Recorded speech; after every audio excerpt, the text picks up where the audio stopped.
Small businesses are feeling the pressure of an economy that's stagnating. But some owners are hopeful it can be turned around. Where do you see the country in 10 years' time? Yo, I want to have prosperity, I want to have my own home, I want to have my own house, I want to have my own car. Some vendors and shop owners are grappling with suppliers' exorbitant prices.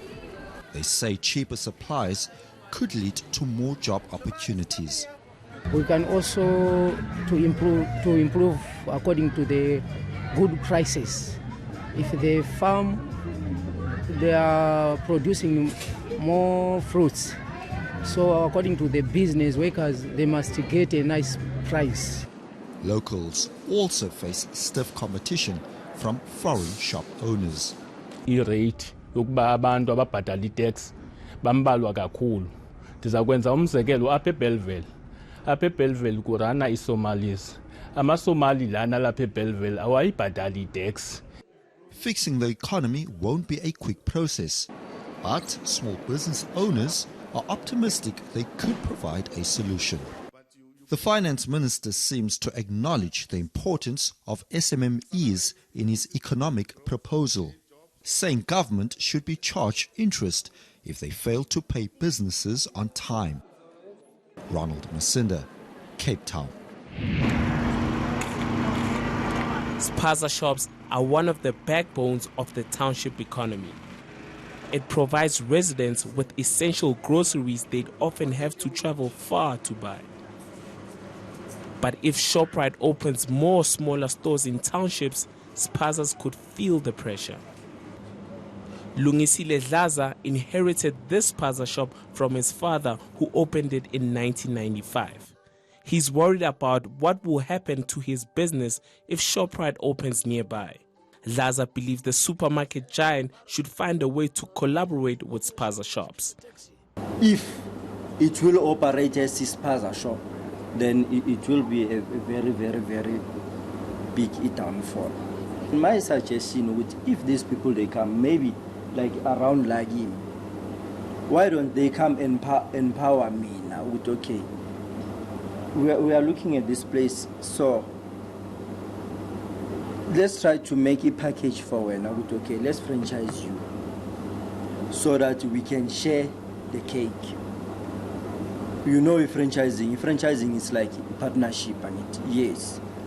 So already they are big, they are in number one supermarket in Africa. Still now, from Lepe Zulu, they go to the lowest Spaza shop. No. Dlaza says locally owned Spazas are already struggling against foreign-owned shops. Because we don't know which. Some is friendly competition, but it only better when it comes to mabatengisa lezinto lezi is not good for the community, like your expired goods, like your imitation stuff. When it was local Spaza shops, bengeko yonke lento, bengeko this thing, then they will say no, you are xenophobic and stuff. But these people, they didn't come for a competition. They didn't come for which no, we want to help the community. They just came for taking the money away from South Africans. ShopRite says its small format stores will offer a limited range of basic foods at low prices to lower income consumers. Didiza, Johannesburg. Mthwalume Valley Estate comprises 7,000 hectares. It produces about 400,000 tons of sugar and 150 tons of macadamia nuts annually. It currently provides employment to over 1,000 locals.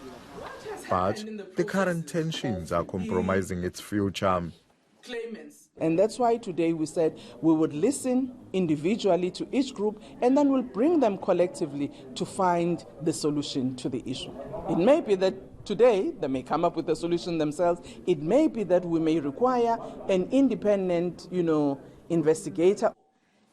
The farm was returned to its legitimate land claimant, the Mathulini Communal Property Association. But it was leased to the previous owners. The Mathulini CPA only gets 7% of the produce. A group that broke away from the CPA, calling themselves the Concerned Group, is saying they are not benefiting at all. The Concerned Group are challenging us on the basis of that they want to run the farms, whereas they have no authority. Already our committee is registered in Pretoria. We got certificate for that. Tension is high between the two parties. All this is caused by the excellent owners because they are benefiting a lot through this, because these lands were leased back to them at a very low percentage. Only 7% they are paying to the CPAs, and then they are gaining 93%. Therefore, it is as good as is still their land. Minister Didiza is expected to come back here in 3 months' time. Chuba Vilane, Mthwalume, KwaZulu-Natal. From this to this. Mohammed's had 2 strokes of luck in 3 weeks. One of his greatest wishes has always been to undertake the pilgrimage to Mecca. The only thing standing in his way was money. Then he and a few friends were sponsored to make the once-in-a-lifetime journey. While this made Mohammed happy, the poor condition of his rented wooden Wendy house was at the back of his mind. During winter, it leaked buckets of water. I was shocked when I was standing in here, and every 1 year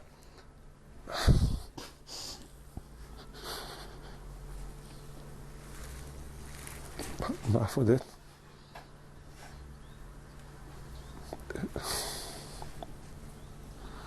Everyone was mopping up in the roof.